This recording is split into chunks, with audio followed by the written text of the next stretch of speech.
Chapter 1180. Jaden chuckled. Well, we're in no rush to put the news out there for now.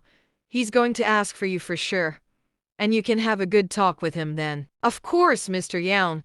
How should I go about this, though?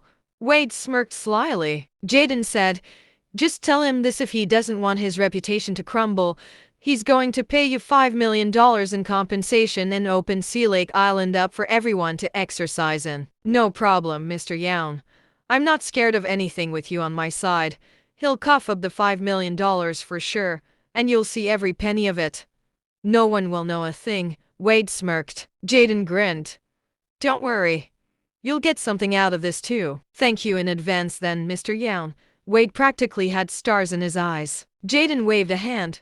You can leave now. Wade nodded profusely, scrambling to leave the mansion. Susan let out a smile then.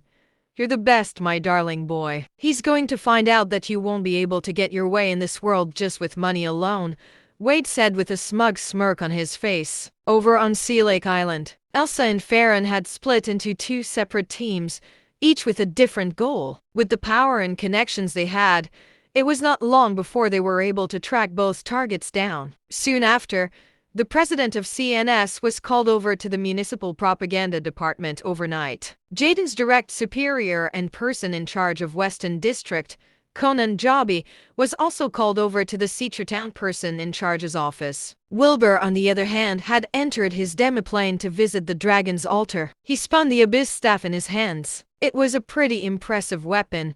The dark energy it contained was extremely powerful. Yet when Wilbur scanned it with his spirit energy, he realized that the dark energy in the staff fed on the soul of whoever wielded it. As time went on, the user of the staff would have their soul completely corrupted by dark energy. Wilbur did not know what would happen at the end of that, but it was definitely bad news. The staff did not serve him much purpose anyway. There was also a glaring threat in the energy it held. After giving it some thought, Wilbur hurled the abyss staff into the altar. It was best to just use it for contribution. Any hidden traps or forces within the staff would be turned into nothing but grace points in the altar of that old dragon. An ancient aura surged into the air at once, and the amount of grace points converted lit up the screen. It was a total of 450 grace points. Wilbur smiled at the sight. That was not bad at all. The screen of options lit up as well after that. In the past,